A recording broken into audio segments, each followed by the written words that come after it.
Well, we're back to talk with two of my favorite geopolitical strategists, Stephen Bryen and Brandon Weichert. They've been on the show many times, and I'll remind you of their biography as we go through the show. But I wanted to get right to the discussion today. We want to talk about Ukraine, Israel, and Taiwan. There's some serious hot spots in the world, and we need to focus on it and hopefully raise some noise about some of the blunders that are being made. You've heard the phrase saber rattling. Well, I'm afraid some of the people, particularly in Europe, NATO, and some of the people in our own administration, have not only rattling, but they've got the saber out of the scabbard and they're ready to go. It's alarming in the extreme. And I'll kick it off with Stephen. Stephen, you've written about this recently. What's the latest posturing on Ukraine and where are things on the ground? Well, everybody wants to do, to send weapons that can reach into Russian territory. That's the theme of the day for NATO. The NATO Secretary General, of course, the French Macron, the German Schulz. Now Blinken is considering the idea, which means he's going to do it. Um, anyway, they've been doing it right along, so it's not new. It's just that now they're owning up and taking responsibility for what they've been doing. Well, But it's very escalatory. It's very dangerous. hadn't Macron of France also said they've been there was this big debate uh, on the words whether they were mercenaries or the French Foreign Legion, but Yeah. now isn't he saying they're just going to go ahead and send in French troops? Well, that means they're already there. Okay. Yeah. I mean, you have to translate the French. It's a funny language. Hey, Brandon, what's your take?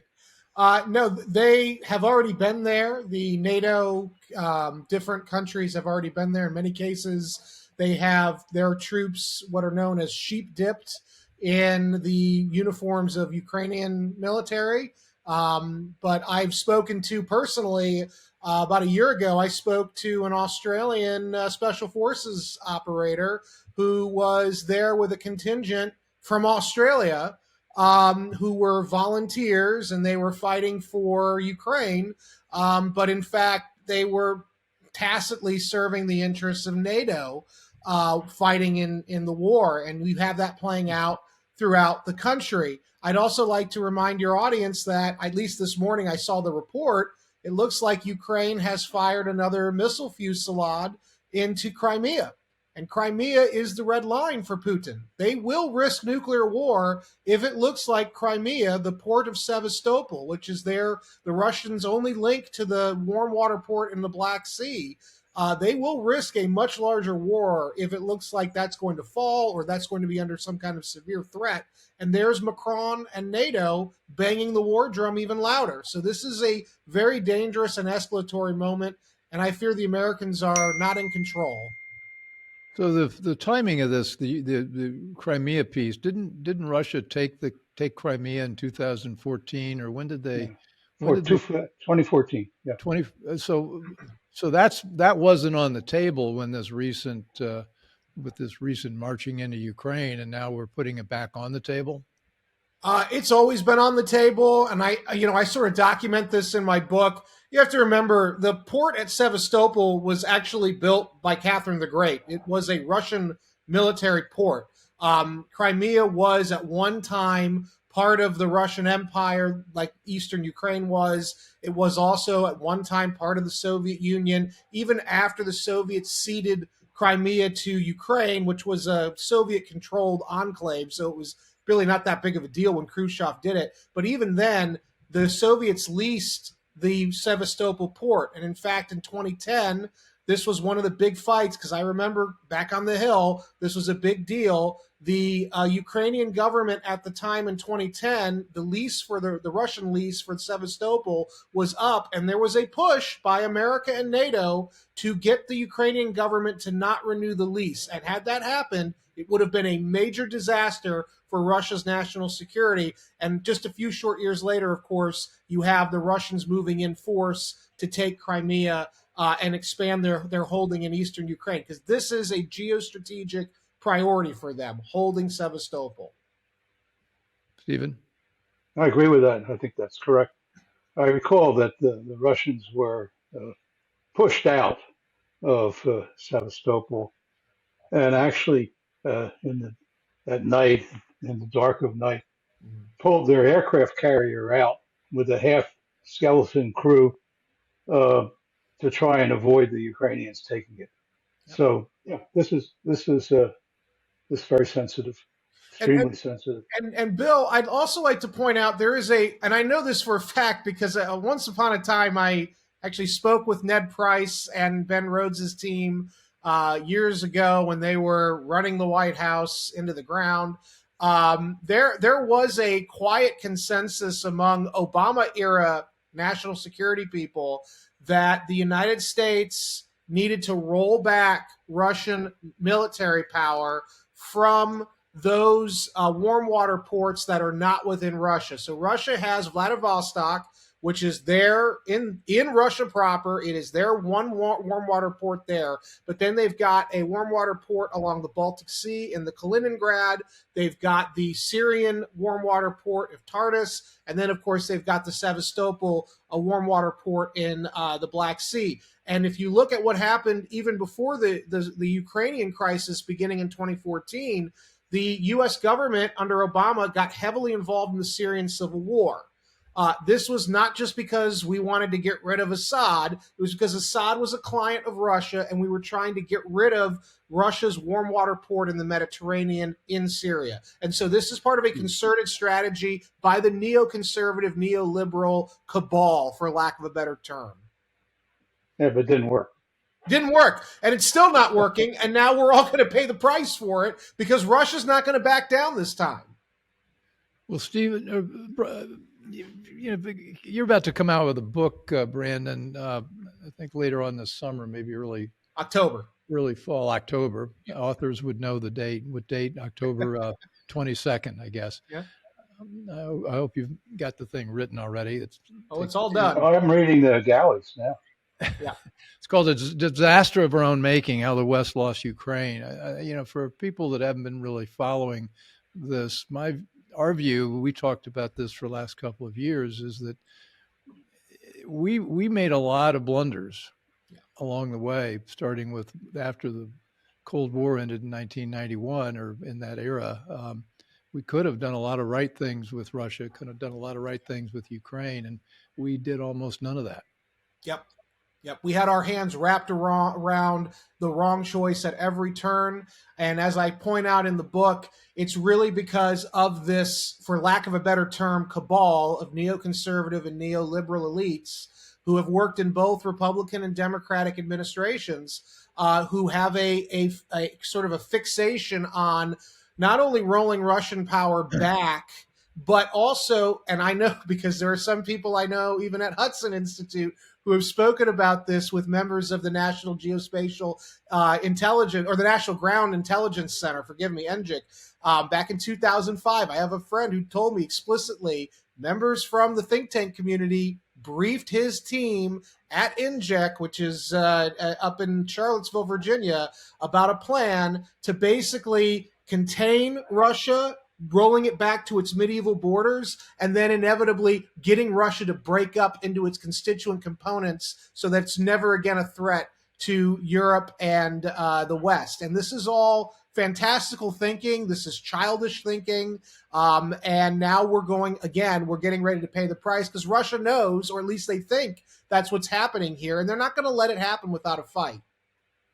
Well, it's not going to happen. I mean, let's be insane. absolutely realistic. But I think the underlying error, and I think a huge error, was to confront a nuclear power, a significant nuclear power, with dismemberment. Yep. We're going to break up the Soviet Union, now Russia. We're going to break it up even more.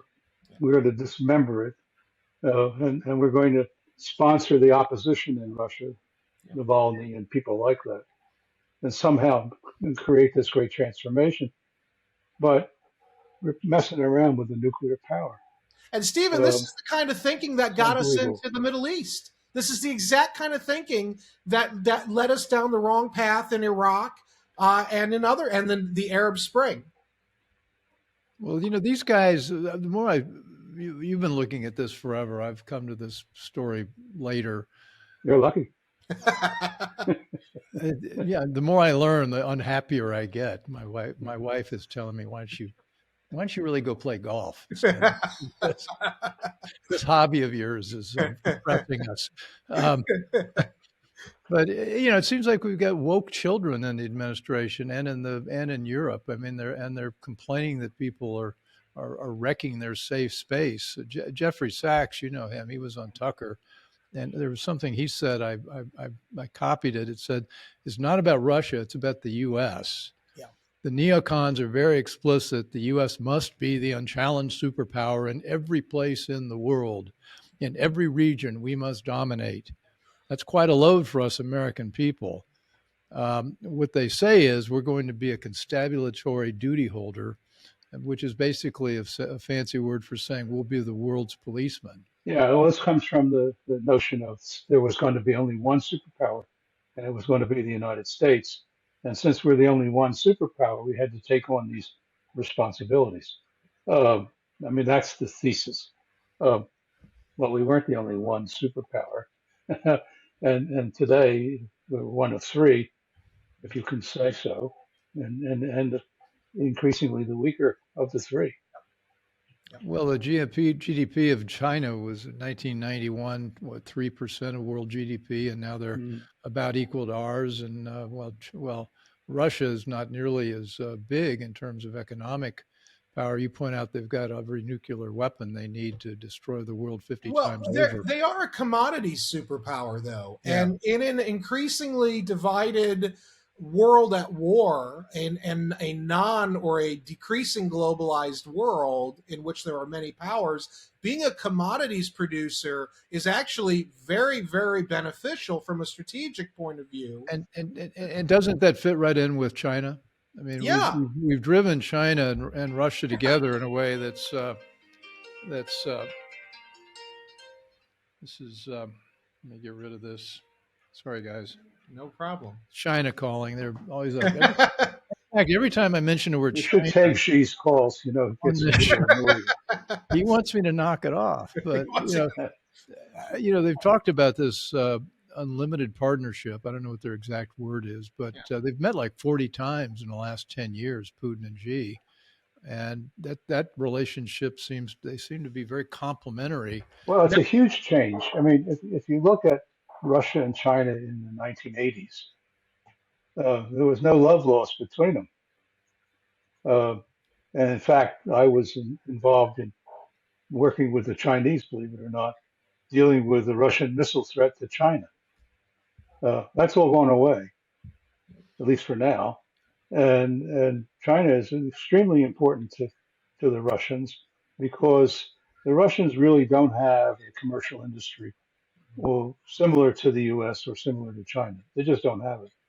So for them to be able to build modern weapons and modern communications and all these other things, they need the Chinese.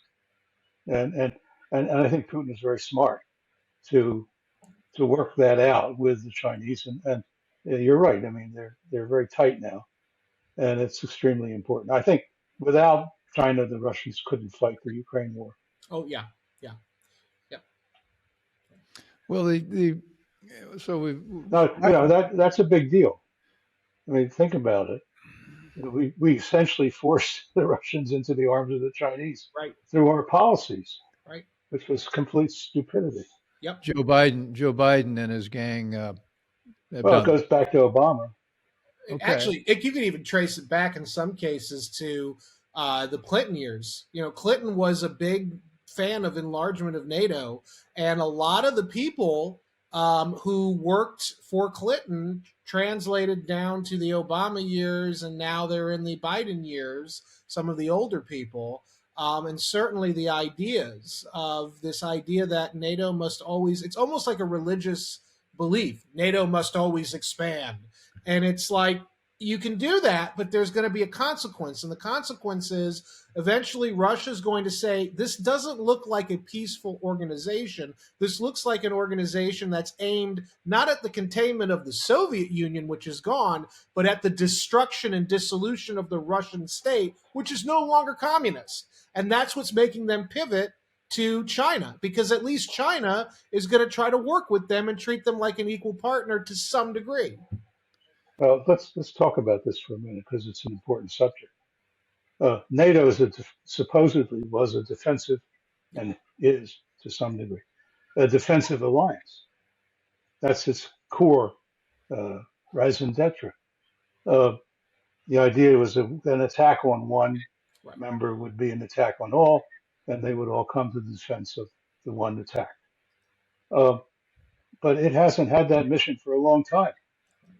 It's been an aggressive alliance seeking opportunities not only in Europe but in the Middle East, for example, in Afghanistan and so on. So it is no longer credible defensive alliance. Plus, it's been expanded with very little consideration about what that means from a defense or even an offensive point of view. This expansion has been at high risk. Yep. Yep. Not only but because it angers the Russians, which it does, but because it's very hard to see how NATO could defend Poland or the Czech Republic or Estonia. I mean, these are not easy countries to defend, and NATO doesn't have today the core countries of NATO, the French, the Germans, the British. It doesn't have the wherewithal to do it. It doesn't have the army or armed forces. It doesn't have the air defenses. It doesn't have the air forces. It doesn't have the tanks. It doesn't have anything. It's sizable enough capability and the ability to actually logistically move it to the battlefield. So the notion of NATO fighting a war, which is what the Macron and all these clowns are essentially taunting the Russians with, is a very dangerous thing because it means that Europe could be enveloped in a war it can't win. Which would then pull us in, and that's well, but we can't win it either because we don't have the army to do it with, and we don't have the ability to move it today. And just remember. Oh, sorry. No, go ahead. I was just going to say one last thing, Bill. Frederick the Great of Prussia, in the back in the day, he said, "He who tries to defend everything defends nothing," and that is where NATO is right now. Well, and that's true for the United States. Yep. That's just the point about us being the policeman every single spot in the world. We no longer. Well, and we haven't done or should do that. We haven't done very well. I mean, in the places we've inserted ourselves have not been exactly productive wins for the United States. Well, yeah, putting a mildly. Run through your piece on what it would mean for the U.S. to go to Europe with an expeditionary force and how, maybe that worked in World War II, but certainly fast forward 80 years from, it doesn't work now. Talk about what that would mean logistically and why that's a pipe dream. Well, I think it's a pipe dream because we can certainly airlift troops to Europe. I mean, that's within our capability. Beyond that, we can't defend them. That's to say, today the Russians, have developed a pretty sizable air defense capability. They have very good artillery capability. They have increasingly shown their capability with drones. In drone warfare, none of which we're prepared for. Our best tank, because it's our only tank, we put all our eggs in one tank. The Abrams is a disaster. I mean, I've got to make that as a cartoon for the show, but I'll figure that out. Anyway, all our eggs in one tank. That's a good image. Okay. Well, I'm sorry about that, but no, it's good. I mean, the Ukrainians just, say that they don't even want to put the Abrams in the field now, right? Because it's prey to Russian drones, especially the Lancet drone, which destroys them. Yeah. It breaks down. It's too heavy. It gets stuck. And And also, The elect. Stephen, they're the older model we gave them. We didn't give them the most updated models. We gave them old stuff. Well, it wasn't that old. I mean, there was a previous generation But Brandon, of my impression A2s is or that the A3s, but let me tell you, the ones in Europe are mainly the older ones. Yeah. So fighting a war with that tank is a very ill-advised idea. Uh, and I think it's shown. I mean, look, we're learning a lot. We should be learning a lot. Let's put it that way. well, And if we are, I'm not sure, but we should be learning a lot. And one thing we are learning is that uh, these brilliant ideas of how to build a tank, how to build an air defense system, well, aren't so good. A lot of stuff, a lot of our ATACMS missiles and other things are getting the HIMARS and so on are getting knocked out because the Russians jam them. That's the so thing. so what do you think So through when you're building a it's new bad. piece of equipment? Because you ran a big company, a big defense company. It's Yeah, I did. now called Leonardo, and you built this stuff. I mean, you I were did. involved. And so We said it was the best there was. what did you build? What were the products? We built everything. I mean, Leonardo is a very integrated company Right. with everything from communications to tanks to artillery to submarine. I mean, it does all the stuff that a defense company in Europe would do. Um, and in the United States, we had helicopters and Gustav Westland. We had Otto Malauer making guns for ships. I mean, we had a whole lot of stuff. We had drones. Uh, I can't think of what we didn't have Well, other than nuclear weapons. We that didn't do gives you a little subject matter. Nuclear weapons. Well, We didn't do that. all At right. least as Well, far as I know, we good. didn't. We may have done it, but I don't think about There it. was a skunk work somewhere off they didn't tell you about when you're CEO. That happens all the time. Well, if I were a European country, Italians or Yeah. Dutch or anybody else, I'd be thinking seriously about having nuclear weapons because, Poland, that was what I told the Polish government back in 2017. I used to liaise with them, and I said, you guys have got to build your own nuclear deterrent because you cannot rely on NATO and you cannot rely on the Americans to have your back because we well, can't. there's always been a suspicion in Europe, and I think well founded, Yeah. that when push comes to shove, the United States wasn't going to risk its security uh, in any existential way to defend a European country. Um, Exactly. That was the point of and NATO in the Cold War was they were trying to lock us in, by creating NATO with Article 5. But now the Soviet threat is blessedly gone. The ideological threat of communism has died down, except from within the United States. well, I think you're getting But too far afield here, Brandon. The point is that the U.S. actively discouraged any effort in Europe to build a nuclear Yes, arsenal. yes, It, and in we any of our allies. pressured we pressured the Germans very hard. We Yep. pressured the Italians. We didn't pressure the French because they already had them, or the British because we liked them. Uh, but we really discouraged it otherwise. And the same thing in Korea, the same thing in Taiwan. The Taiwanese would have easily had a nuclear arsenal today if it wasn't for the United States. They were well along on Yep. developing a nuclear capability. So, the world is changing. And, you're talking about the US as the dominant actor and driving the process and leader of the free world and all this stuff. But, at the end of the day, every country has to look out for its own security. And relying on an outside party for your security is a terrible mistake. I remember when the Shah thought Yep. that the U.S. was going to come to his defense and save him. Of course, the U.S. did the absolute reverse. Um, it was actually secretly working with the opposition. Yep. So, I mean, countries don't trust each other. I understand that. I think it makes sense. But ultimately, a national leader has to be concerned with his own nation's security first and foremost. Can't rely on outside parties for it. And that's the myth of NATO. And the true myth of NATO is that at the end of the day, who's going to defend Italy? The United States? Don't hold your breath. Or Germany? Mhm. Maybe, but maybe not. So I think everybody there in Europe just as everybody in Asia, has to look at their own capabilities and make plans for the worst case. You know, even the Israelis now are learning, just to change the page a little bit here. Well, The yeah, Israelis who were absolutely convinced the United States would protect them, have found out that that may or may not be the case. It worked with the Iranian missile barrage, which was good, but it didn't work when their backs were up against the wall with the Gaza mess and where Biden went in the other direction. So, at the end of the day, you're on your own. well, it seems to me like the neocons, and I'll put Brett Stevens at the head of that list. He now writes for the New York Times.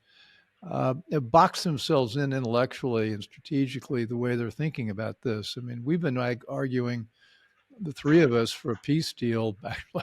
Actually, we're arguing to shut this thing down before the tanks started rolling out of Russia. But they're now saying, and this is the policeman of the world thinking, a peace deal with Moscow that leaves it in possession of vast areas of the Ukrainian territory is an invitation for a third invasion once Russia recapitalizes its forces.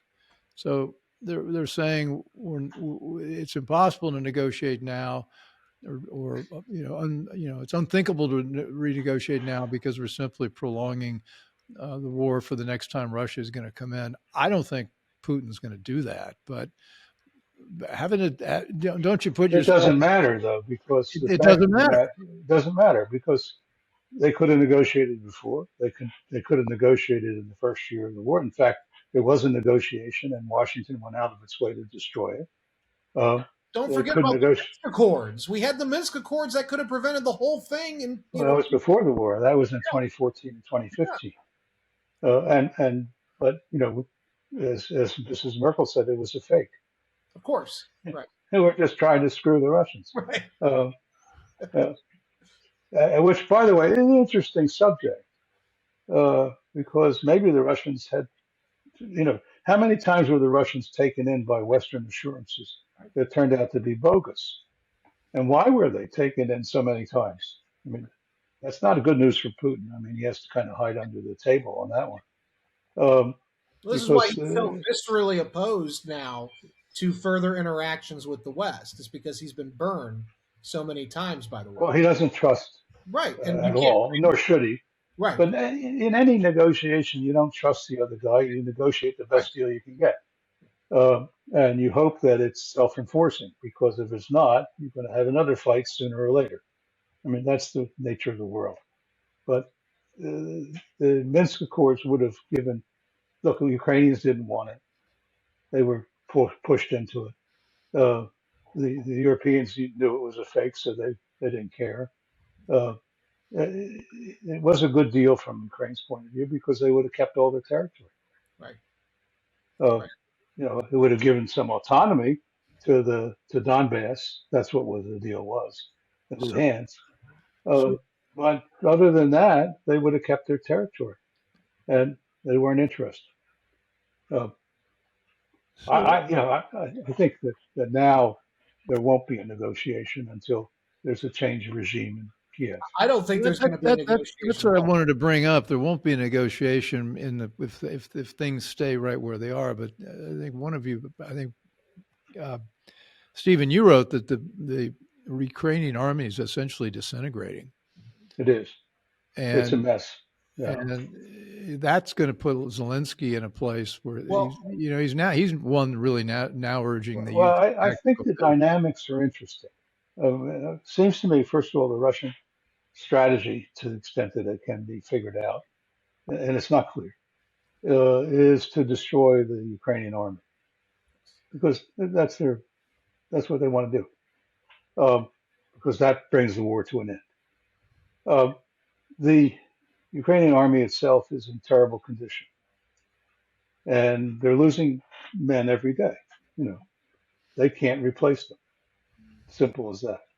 And when they do, we're seeing videos now of captured Ukrainian soldiers say, "Well, I was sitting in the gym last week, and they grabbed me, put a uniform on me, and sent me to Wolf-Chance to fight. And I'm not trained. I don't know anything. So I don't even know where the hell I was." He was just Uh, doing Pilates. that's right. I mean, but that's pretty pathetic. Um, if there weren't a lot of Western uh, uh, mercenaries slash advisors slash whoever they are helping them, the whole thing would be gone tomorrow morning Well, because they couldn't operate the weapons. Well, and I just want to piggyback onto that and remind your audience that we are. I think now it's May 30th. I think this is the second week that Ukraine, which Blinken and Sullivan and Biden say is the hallmark of democracy, has a president who has overstayed his time in office. He is supposed to be term limited. He's supposed to be out of office now. And Zelensky is, I think this is the second or third week now. He's, of Yeah, but we're also backing the course, head of the Palestinian Authority right. who hasn't been elected in 20 years uh, Right. because because they were afraid that if they had an election, Hamas would win it. That's right. Uh, So, so but my let's point, get realistic here. yeah, but my point is that the Ukrainian army is folding, and why would most Ukrainians at this point even want to keep fighting when their government has been so hijacked by this autocrat? Before the war, Ukraine was corrupt, but it was a democracy. They had elections. The presidents left when Well, they, you know. it wasn't real. I disagree because first of all, the opposition was all in jail or was out of the country because they weren't allowed to participate in elections. So let's be honest here. Well, But we're working I on think that. We're They were working on that working on it. system It was here, a work in Stephen. progress, is what I'm New saying. York, New York is going to get us there pretty quickly. Yeah. look, this is a country that's closing down the Russian Orthodox churches. I mean, that's imprisoning its opponents, and on and on. It's not a democracy. I don't think it ever was. Um, but that's not really an issue. I mean, if we back countries that don't have democracy at all. I mean, Saudi Arabia is not a democracy, but it's a very important ally, or at least it used to be until Biden got in. So I don't think that's the key issue. The key issue is what happens next. No, it's not the key And issue, but I was just pointing out that, the whole narrative around the war is so well, I mean, but this is all propaganda. I mean, this is, I mean, it's not surprising. I mean, they have nothing. How do you argue in favor of Ukraine? It's very difficult, from a political point of view, because it's not very defensible. I mean, ideologically speaking. well, Uh, they had an argument, Stephen, when the Russians first invaded. They were wrong, and I said this to Bill at the time: is that's an argument they could have run with until they defended Kyiv. The moment they defended Kyiv was the moment they should have took Putin on the offer, met in Istanbul, and gotten a deal. But the moment they said, nope, we're going to go for broke in Ukraine, that was when they should have basically lost all support, because that's not a viable strategy, and you're just dragging the region into war. well, I mean, you have a president here in the United States who lost Afghanistan, and he didn't want to lose Ukraine. I mean, let's be honest with you. It's political suicide. Yeah. If he had said, well, then we lost. Okay, make a deal. So he couldn't do that. So it was a trap. Yeah. And so instead, we convinced our European friends and ourselves to pour hundreds of billions of dollars into covering up our mistake, to put it bluntly. Um, but now the chickens are coming home to roost uh, because we're facing the collapse of the Ukrainian army Yeah. and maybe the collapse of the regime in Kiev. I think there could be a civil war in Ukraine, actually, because I think it breaks down into these super nationalists like the Azov Brigade types who are you know want to keep fighting Russians no matter what, and the others who want to end the war and go home and live a normal life. And so if the what's left of the army splits, I don't know who survives the fight and how that impacts Kiev. It's a very complicated, politically a complicated problem. And it's a complicated problem for the Russians because they have no interlocutor now, and they're not likely to have one, at least in the foreseeable future, unless something really major changes.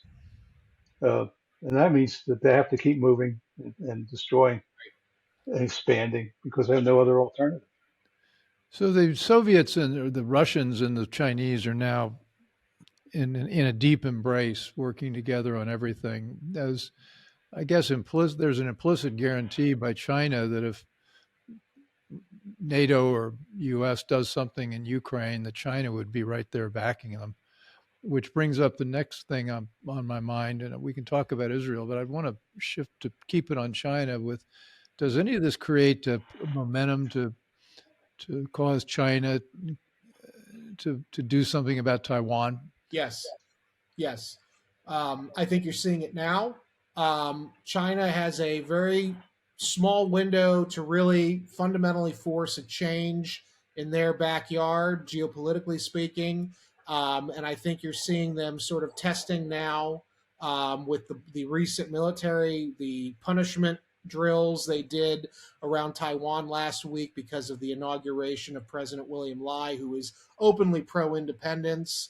I think that Is that where they encircled the yeah, island with their yeah. fleet? Well, they did more than encircle. That was the big report. What people don't realize is that there was a concomitant, very large movement of ground forces to the coast, the staging areas of China, which is a big move because most intel guys that I know say that really we're really watching China. We'll know if they're going in if we start seeing large numbers of the troops at those rallying points like at Dalian and elsewhere. And we know that all of their they have the world's largest civilian roll on, roll off ferry fleet. All of those ro-ros, as they're called, have been built to military specifications. So I get into debates all the time with the DoD, the Navy guys that I work with, used to consult with. They used to say they don't have the amphibious landers in China. They don't have anywhere near enough. And I would say you got to hold off and you got to look at the hybrid war strategy that China embraces. So they actually have enough amphibious landers if you throw in their civilian ro-ro fleet, which are built to military specification. And I think that right now Xi Jinping is looking around and he's saying, November comes along, I might have to deal with a much more brash American president. Right now, though, for the next 6 months, I have kind of an open window. And oh, by the way, the Americans have so squandered their strategic capabilities in Ukraine that now I have an open window to really do whatever I need to. And Stephen mentioned earlier, what the Russians are showing is that they can actually jam the electromagnetic spectrum that most of our weapons systems rely on to operate. So even if it did come to a shooting war between the US and China, God help us, the Chinese now have indicators and ideas of how they can really screw up American weapons systems, not just fielded by Americans, but fielded by the Taiwanese, fielded by the Japanese, and all of our allies. So this is a really people say that if we lose Ukraine, we'll lose people like Nikki Haley. They say, oh, we're going to lose Ukraine, then we'll definitely lose Taiwan. Well, I say, linkage, if you're looking at linkage, actually, the longer we go in Ukraine, the more we drain our supplies, the more weak we look, and the more likely Xi is to do something quite significant soon to Taiwan. Well, the offset is that if the Chinese move on Taiwan, the Chinese economy will collapse because all trade with China will end immediately. We will demand it, and I think we'll get away with it, getting our allies in Europe to do the same thing. And the Chinese economy is a mess already. Yes, but that's why they might do this attack now. No, I don't think I think that. Well, of course, obviously, if you're a Chinese leader, you have to figure this out for yourself. Right. You want to take that risk because the risk of internal revolt is extremely high in China. And the financial system is kind of a shambles. Uh, there's a lot of unemployment. There are a lot of problems Chinese are trying to recover from, but this would be fatal, it seems to me. Uh, so he has to weigh that into the balance of whether it's worth it or whether it's just productive to continually intimidate Taiwan. By the way, the DPP, which is in power now, this is their third presidency of the island. It's a pro-independence party. It always has been. It's founded on that premise. It's also a Green Party, which is interesting. Uh, it seems like green parties have become very bellicose in their outlook in the world these days. Uh, but I don't know what the Chinese will do. I have no idea, but I think it would be a casus belli as far as the United States is concerned.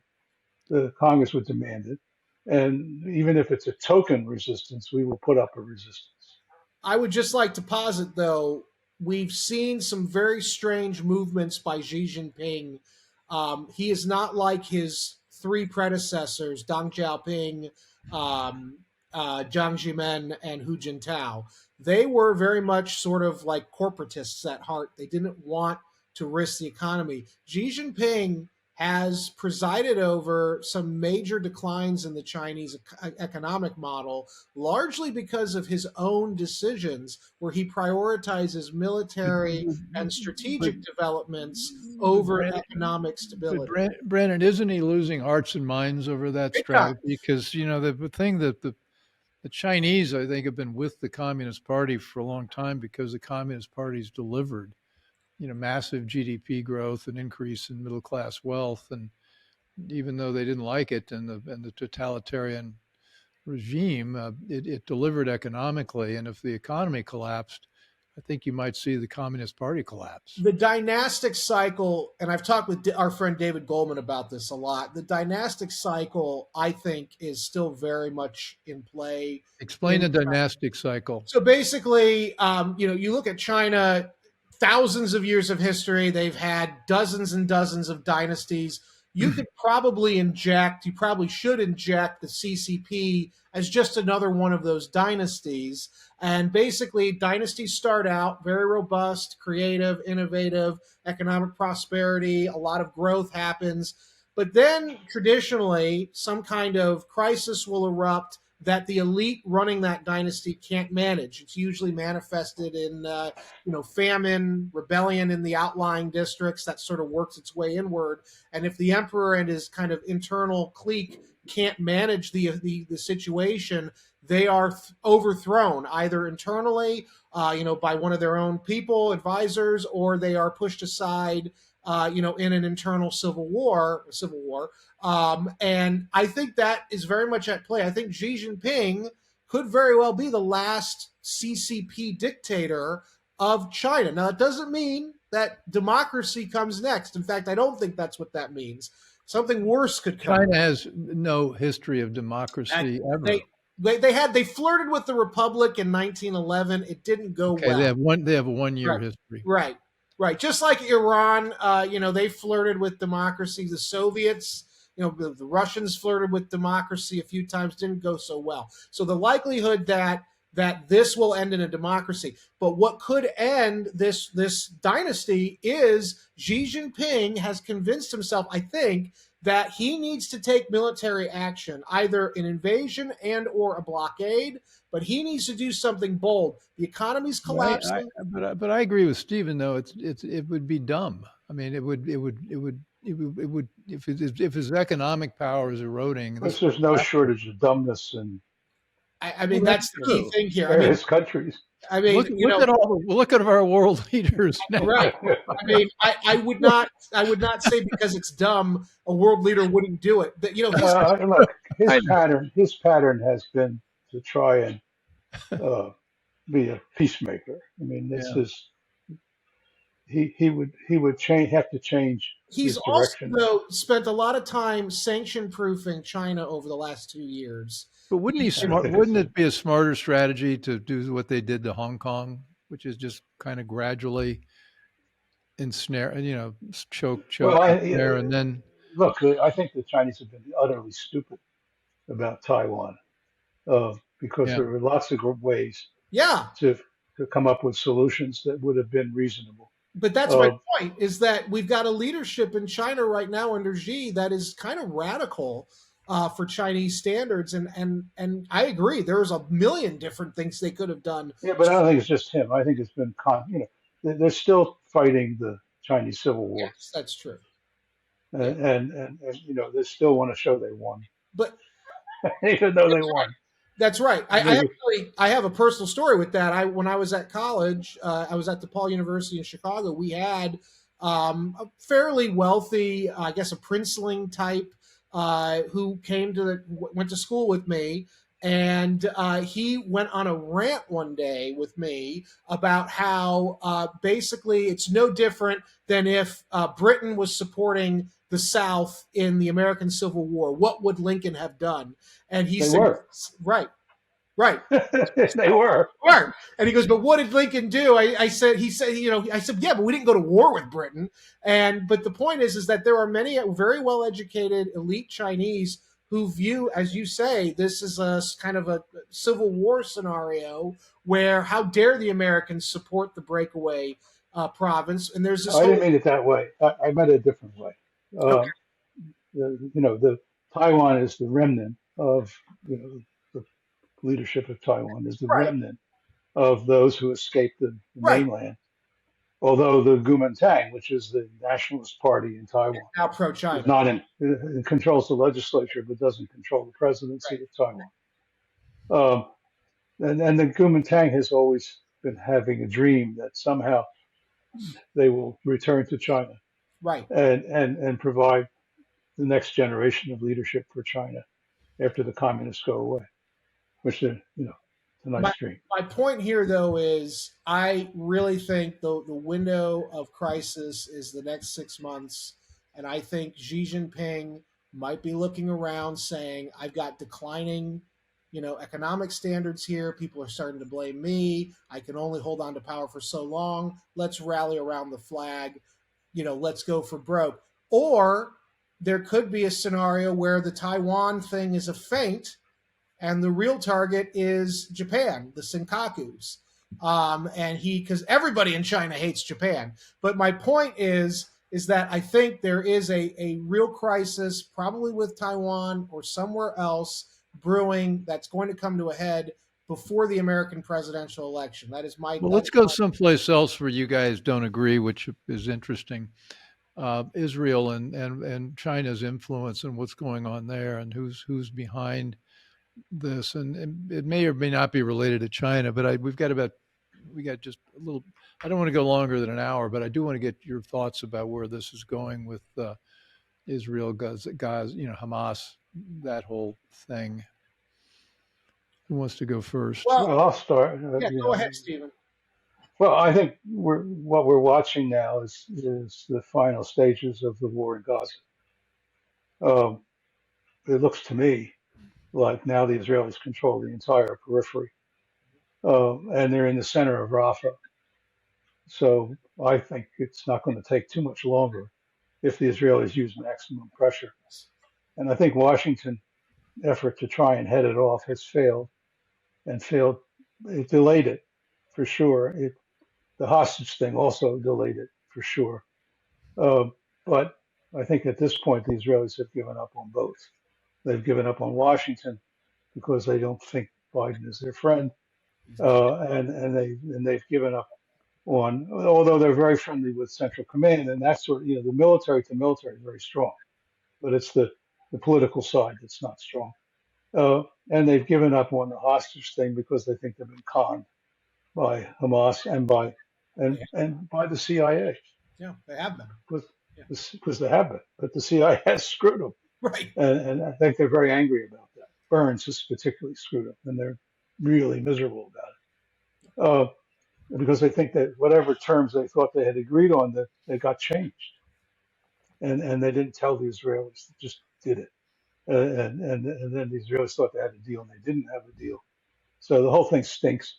But the bottom line is now, I think Netanyahu's made a decision that enough pausing and enough waiting, enough playing around. Let's just get it over with. Plus, I agree with them because I think they don't have much time. Right. I think they have to get it over with as quickly as they can. Uh, it's a tragedy because this Hamas thing is a tragedy in and of itself. But there you are. That's my view of it. Well, and I agree. I don't think Steve and I have any disagreement on Israel. I think I'm one of the few people on sort of the right that there's this sort of new wave, and we talked about this before, on the right of young intellectuals who are very anti-Israel. I am not one of them. I think that my complaint with Netanyahu was I thought he was going too soft from the beginning. I thought if he had just ripped the Band-Aid off all of these campus protests, all of the backlash, there wouldn't have been time for it to materialize because Israel would have just wiped out Hamas. But they, for political purposes and to keep the American elites happy, they tried to play nice, and that was a mistake. And actually, I think this actually links back to what we talked about with China and with Russia or the Ukraine war, in the sense that now that official America has put its sort of stamp on some kind of resistance to Israel, and Israel has basically given Biden the bird, rightly so. Now it looks like Israel's going to defy the United States and do what it wants, and that actually makes America look weak because America has backed, I don't want to say openly, but basically has backed Hamas over its ally Israel. So we look horrible to the rest of the world, even when the rest of the world is, saying Israel's bad. But we look weak. We look weak again, yet again under Biden. We look horrible, and I think that Netanyahu needs to go. What he's done is great. I think he needs to crush Hamas, and I think, by the way, despite what people say, I think the Israelis could very easily defeat Hamas as long as they don't follow the American counterterrorism playbook. If they start replicating what we did in Afghanistan and Iraq, they will surely lose like we did. But I don't Well, think they're not doing that now. I mean, I yeah. think they learned that lesson. Yeah. I think the other tension in this is that the Israelis were always fearful of high casualties. Their casualties, Yeah. also. So they were, whenever there was an excuse to go slower, it was a welcome excuse. Yeah. In that sense. Yeah. But I think that's been passed by now. I mean, everything looks to me like the Israelis are intent on finishing it. And my only concern in terms of Israel, and what they're now in the Philadelphia corridor, they control that, which is that region bordering Egypt. My only concern is that they're going to have a lot of discipline to not antagonize the Egyptians. And there was this border shooting, and my understanding is the Egyptian guard fired first at the Israelis, and the Israelis killed them. Yeah, rightly so. But the issue now is they need to keep the Arabs on side, and despite what publicly the Arab leadership is saying, I think it's very important to note that I think the Abraham Accords are still there, and I think if we can get the right president in Washington after November, I think we can finalize them. Saudi Arabia apparently has removed all references to an independent Palestinian state in their school textbooks. This was a story I posted recently on Twitter. So for all of the hemming and hawing publicly from Arab leaders about the horrors of what's going on in Palestine, behind the scenes, I think the Arab leadership in all these countries is quietly like, please get rid of Hamas, Israel. Well, the other question here is the strategic one. The big kahuna in all this is Iran. Yes. The Biden administration on Iran is making tragic mistakes, even to the point of telling the Europeans not to complain about Iranian, the nuclear program or anything else. Yep. It's very strange. I mean, it's almost inexplicable. I have an explanation. I think that Joe Biden, like Obama and Jimmy Carter, think they can get a deal with Islamists, and they think they can work with the Islamists a lot better, and that the Islamists somehow represent the majority opinion in the region. I think it's purposeful. I don't. Well, in addition to that, aren't there some overtly pro-Iranian people in the administration, Bob Malley, in the White House? I mean, they're riddled with people that are. I mean, we talk about Chinese infiltration. Right. The Iranian infiltration is. We talked previously about Bob Malley. I just read a New York Post report this morning saying that the FBI now knows for a fact that Bob Malley was sharing classified intelligence with the Iranians. Bob Malley was the Biden administration's White House lead Iran guy, and he's sharing classified information with Iranian intelligence through intermediaries.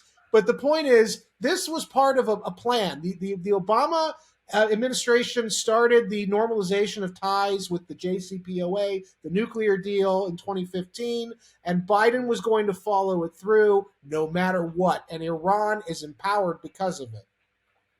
Well, it seems like everywhere we've talked about, the overall result is the United States has become weaker and weaker, both in reality and other countries' perception of what we can do. And we've succeeded, I think, in Obama's dream of marginalizing the United States to being just another country. And we're not only not the policeman of the world, we're not the moral force in the world. I don't know what we are right now. It's The SABs. very confused, very Yeah. confused. And I'm concerned that the next step that the White House may gin up is actually sending troops to Ukraine, or yeah, it could be yeah. a real Well, risk there. that's the reason I hit the alarm bell yesterday to get you guys on to talk, because as I mentioned, the saber's out of the scabbard. I think they're Yeah, I agree Well, with you. yeah, I think this is the most risky period yeah, so far, yep. right now. Uh, and I don't hear enough voices saying, "Hey, what Blinken was saying yesterday. Well, maybe we'll, do the." He has to be admonished. He has to be told that this is highly dangerous. You don't do these things, uh, because the war in Europe would not only devastate Europe, it would devastate us, Yeah, and it would be extremely painful and wasteful, and would not achieve anything good. There's no goal in this. You can't save Ukraine. Ukraine's going to die on its own. I think you're it right. can't be saved. The military guys will tell you that if they're honest. I listened to a briefing yesterday of the Austrian giving a briefing on the situation. He had a very, very good analysis, military guy. It's on YouTube. You can find it. And he gives a very honest assessment. And it's very grim, very grim. You can't turn that around. It's impossible. So I think we've reached this inflection point, and it's very risky that Biden may try to send troops, that Blinken may commit something here. That we should not commit. We should not do more than what we're doing. And in fact, we ought to demand a deal. Well, are the president's war powers such that he could send troops without getting the Yeah, sure. Congress to buy in? They He's just got at go ahead. least 60 days to do some big moves. We're way beyond congressional oversight and approval. Well, Congress, both parties are waving the Ukrainian flag, so they're gonna go along with whatever.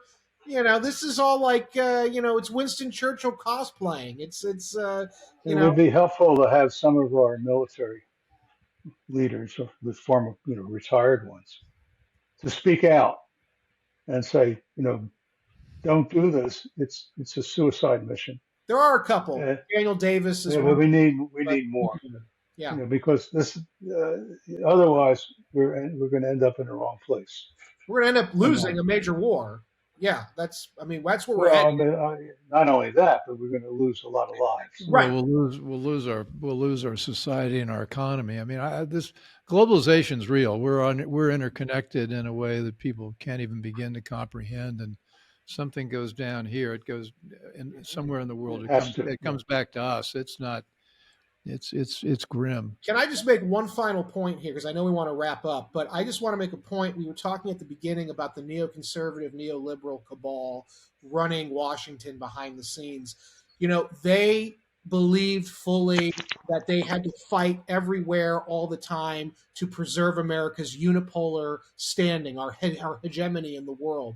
But in fact, the quest for hegemony, as we're seeing now, has led to the absolute destruction of America's post-Cold War primacy. And if we are not careful in the next 6 months, we will not only lose that primacy, it's already lost, but we'll lose it even more, but we may become the kind of declining Ottoman Empire or Austro-Hungarian Empire, on our way out, because we've overcommitted, overextended, all in the name of holding on to everything.